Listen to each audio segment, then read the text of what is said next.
Hi guys, today I'm going to show how I prepare the alfalfa meal before using it on my plants.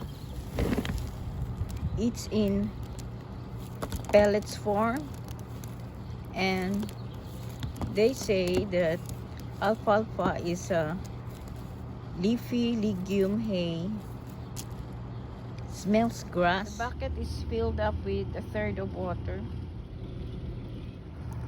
I'm going to leave this overnight. Here's the result after an overnight of soaking. I'm going to mix it with my soil.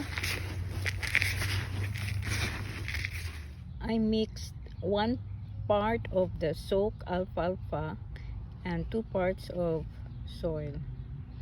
It's really up to you.